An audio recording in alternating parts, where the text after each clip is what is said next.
Please, can we mute these microphones, please? Can you mute this?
Not too close for your mouth, so it's very simple. That turns it on. That turns it on. Okay. Thank you. If you just wait for 1 second, I'll tell you when to go.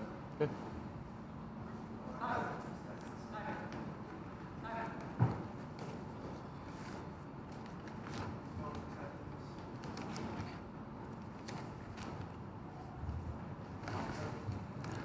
All right, thank you everyone. Good afternoon and welcome to the press conference of Africa Climate Action Initiative and the True Animal Protein Price Coalition. I'm honored here today to share this table with my colleagues Trinto Mugangu from ACAI and Sabela Haye from GAIN. And I'm also honored here today to share our declaration on making the polluter pay and ensuring a just transition by pricing agricultural emissions. And this declaration is supported by the countries of Equatorial Guinea, Democratic Republic of Congo, Nigeria, as well as Uganda, and this coalition of NGOs, of whose most notably are Plant-Based Treaty, Resilient 40, and Youth and Environment Europe. And these are our demands. We believe that COP29 and UNFCCC conferences thereafter can only be successful if the closing statement includes transitioning away from animal protein overconsumption according to national or global dietary guidelines by implementing greenhouse gas emission pricing mechanisms in agri-food systems. Furthermore, it should urge the EU Commission, OECD countries, and China to lead the way towards harmonized greenhouse gas emission pricing systems in their agri-food. Finally, it urges the use of at least 20% of these revenues of above-mentioned pricing mechanisms to finance the loss and damage fund. And this declaration goes twofold. It then tries to counter the overconsumption and the excess consumption of animal proteins in countries across the globe, as well as fix the shortage of climate finance, especially concerning the loss and damage fund. So why is this important? You can see by this map that global meat consumption is characterized by a great discrepancy. This discrepancy is as follows. Developing countries eat only 26.6 kilograms per capita a year on average of global meat consumption. OECD consumes 71.4 and China 62 kilograms. Furthermore, the trend is also worrying, where the global herd size is trended to increase from 37 to 46% until 2050. This means that our current food systems are incompatible with the Paris Climate Accords and especially the goal of net zero emissions by 2050. So pricing these agricultural emissions is very important. 1/3 of all our global emissions are from our food systems, and this is also not distributed equally. This is mainly caused by animal proteins. As you see on this list is topped by beef, lamb, cheese, pig meat, and eggs, all animal proteins. And it's therefore no surprise that vegan diets are projected to have only half of the climate footprint as a meat lover's diet does. And furthermore, by pricing these products which emit so much greenhouse gas emissions, namely freshwater withdrawals. Even though nuts are also high on this list, it is still led by cheese, beef, lamb, mutton, and other animal proteins. Secondly, deforestation.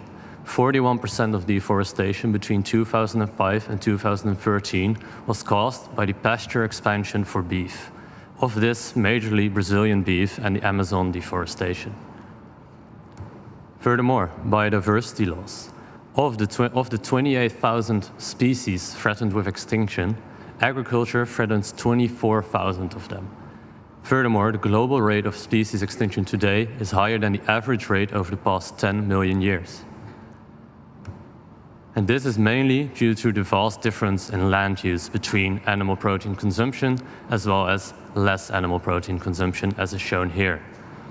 Most importantly, pasture land allows for more than half of our land use for food. But also, from the cropland, 43% of that land is used to feed animals.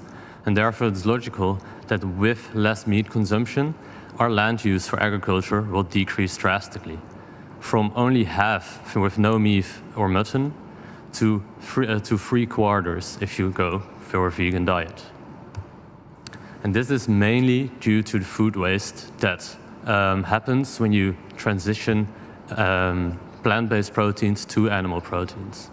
Because eggs, the most efficient animal protein, is only 25% efficient, meaning 100 grams of vegetable proteins are needed for 25% or 25 grams of animal proteins. Whole milk, 24%, pork, 8.5%, and beef, 3.8%.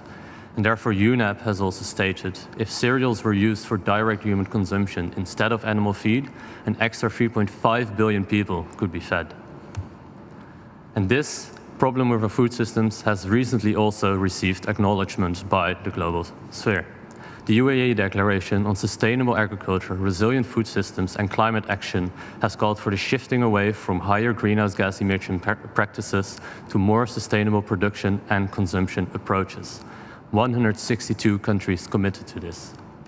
Secondly, recent reports from the FAO and the World Bank has also called for GHG-emission pricing and true pricing in our food systems. So the urge to action is clear, and this is also why our declaration has so much support today. These are the conclusions on food systems. Animal protein overconsumption is a major cause of greenhouse gas emissions, freshwater withdrawals, deforestation, biodiversity loss, land use, and food shortage and malnutrition. More on that later. 162 countries are committed to change, and the transition is urged by FAO and World Bank. And we can use this urge and this action to gain finance, which is now in short demand, or short supply, I should say. Finance and COP29 are very important. The new collective quantified goal is to be decided this year, which should be above 1 trillion USD, and the operationalization of the loss and damagement is also on the schedule, which needs 400 billion USD per year. The potential revenue of emission pricing is, with this simple calculation, calculated as 168 billion USD per year. And even though this does not account for the price elasticity of demand, it is only a tax on meat, not other animal proteins. So the actual number is probably much higher. Now we will hear something about nutrition from Gain and Sarah Lahaye. Thank you. I will speak a little bit about the health considerations around reducing excess animal protein consumption and moving to more moderate consumption levels. According to the WHO and FAO, there are 4 key principles to a healthy diet. Adequate, so providing enough essential nutrients to prevent deficiencies and promote health without excess. Balanced in energy intake and energy sources, including fats, carbohydrates, and protein, to promote healthy weight growth and disease prevention. Moderate in consumption of foods, nutrients, and other compounds associated with detrimental health effects. And diverse, including a wide range of nutritious foods within and across food groups to favor nutrient adequacy and consumption of other health-promoting substances. What this points to is that no single food or food group should be consumed in excess because it disrupts and prevents the ability to have an adequate, balanced, moderate, and diverse diet. So let me expand on each of these points a little bit as it relates specifically to animal protein consumption. For adequacy, With protein, there's frequently a misunderstanding about what our body needs, a belief that more is better, and this is perhaps one driver behind excess animal protein consumption. In fact, the WHO recommends that 10 to 15% of total energy intake be protein, with then 15 to 30% being fat and 45 to 75% being carbohydrates. For protein, that breaks down to approximately 50 to 70 grams of protein per day, or 0.8 grams per kilogram of body weight, with slight variation, of course, based on one's age, physiological needs, and lifestyle.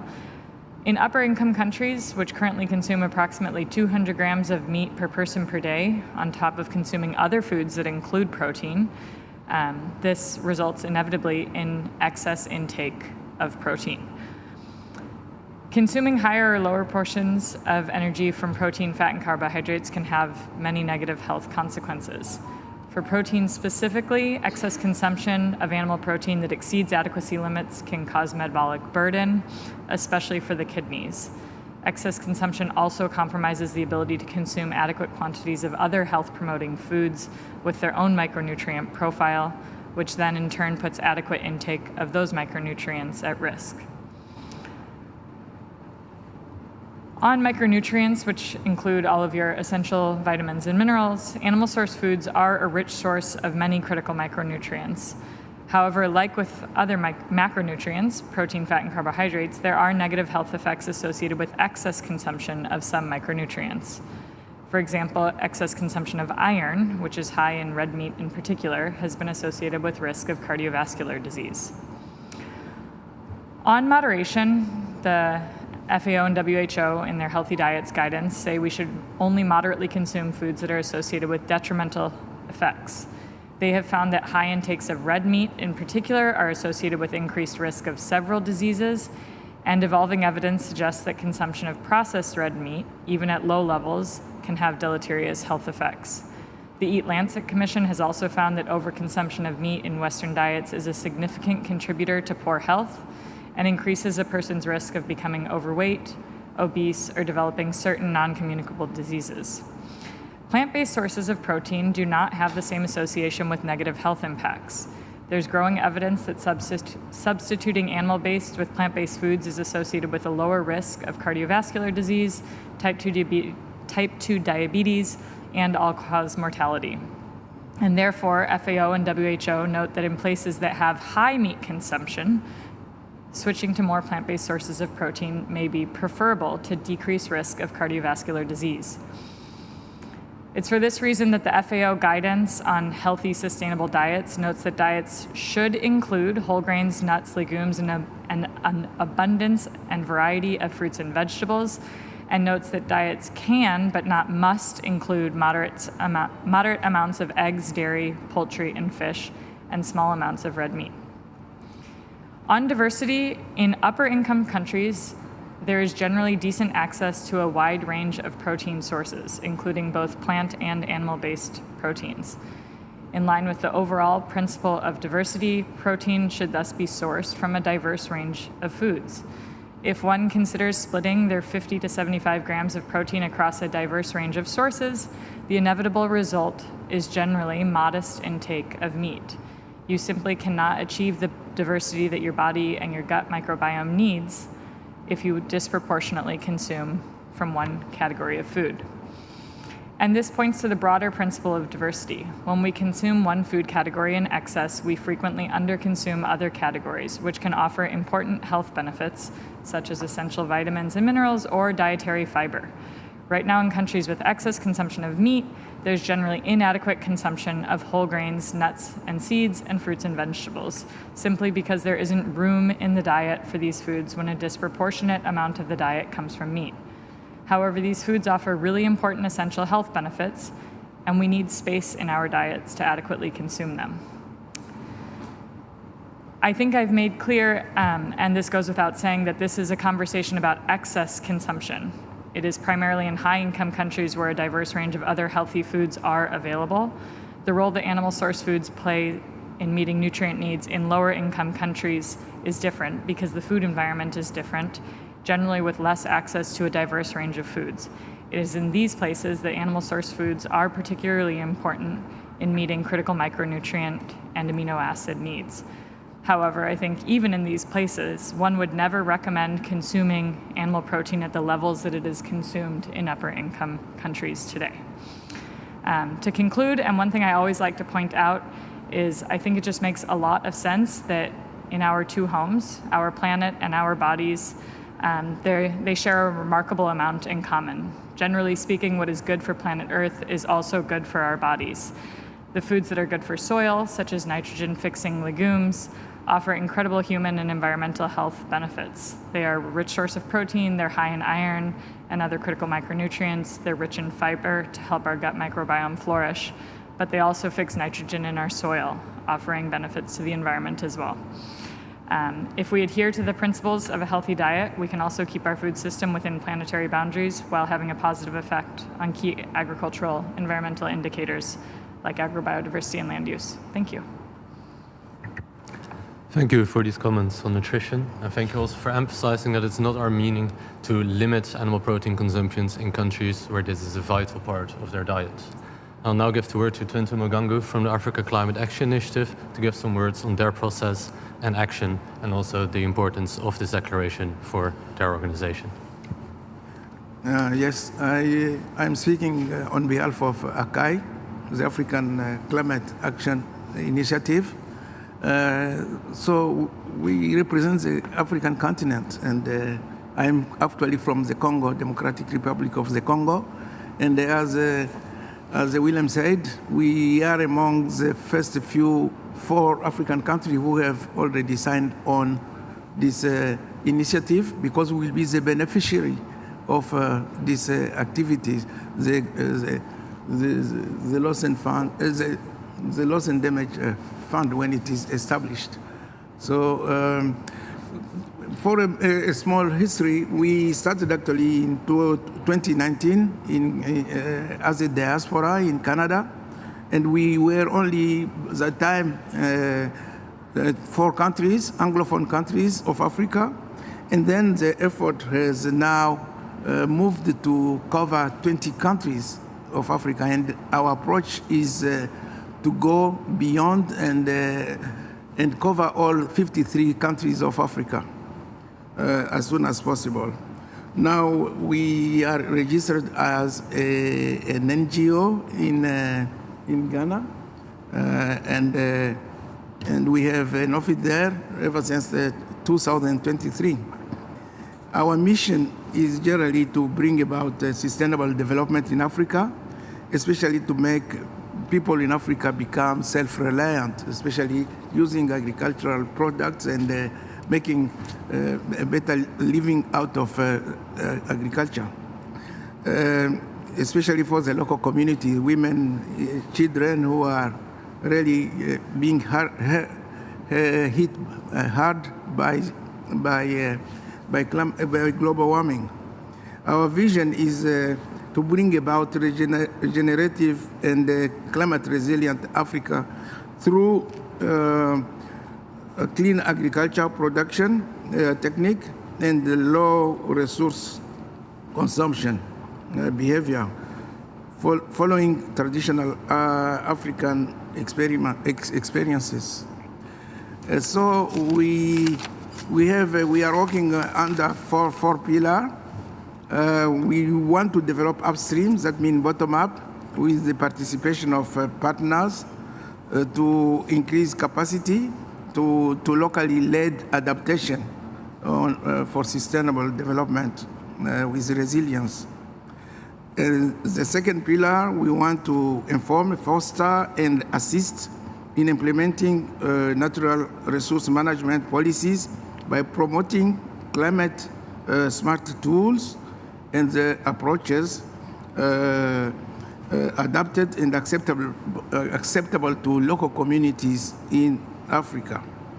The third pillar, we want to increase the climate action through human and financial resources mobilization, awareness raising, knowledge enhancing, exchanging and sharing among local and global communities. And then we are there to hear what you help initiative to really to sign on this making a tax in the OECD countries so that we benefit from it in Africa. We need a streamlined loss and damage fund to be really operationalized as soon as possible. Thank you. Thank you very much, Trinto, for these words on the declaration. Then for one more time, our demands. They are that we believe that COP29 and UNFCCC conferences thereafter can only be successful if the closing statement includes transitioning away from animal protein overconsumption according to national or global dietary guidelines by implementing greenhouse gas emission pricing mechanisms in agri-food systems. We urge the EU Commission, the OECD and China to lead the way towards these harmonized pricing mechanisms. And we also urge the use of at least 20% of the revenues of above-mentioned pricing mechanisms to finance the loss and damage fund so that we can pay for the damages done by our past consumption of meat and animal proteins. This is why we want to make the polluter pay, and signing this declaration is possible until Monday, 18 November, 1700 UTC. And if you scan the QR code on screen right now, there's extra information regarding the declaration, the full declaration itself, as well as the possibility to sign and the full list of signatories. I think we now open the floor to questions. If there are any, please ask them, and we can answer.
Must be bad.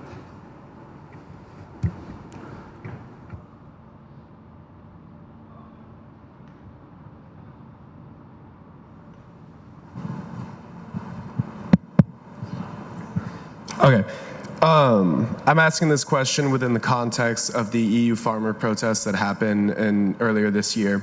In recognition of those protests, I think it's important to comprehend the ideological weight that livestock farming and farming in general has within global north societies. There are a lot of fantasies that are attached to that.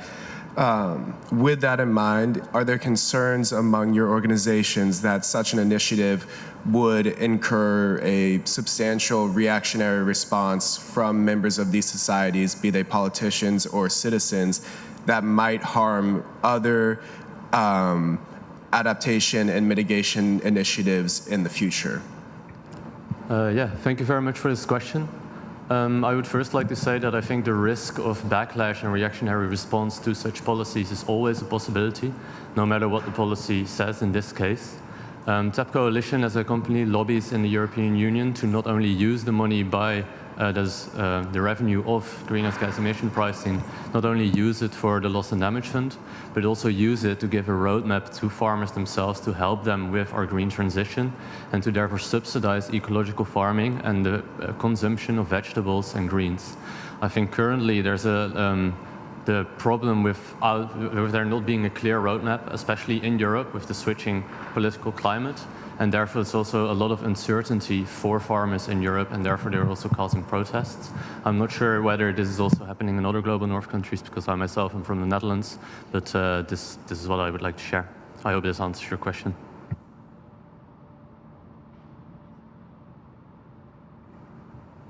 Is there another question?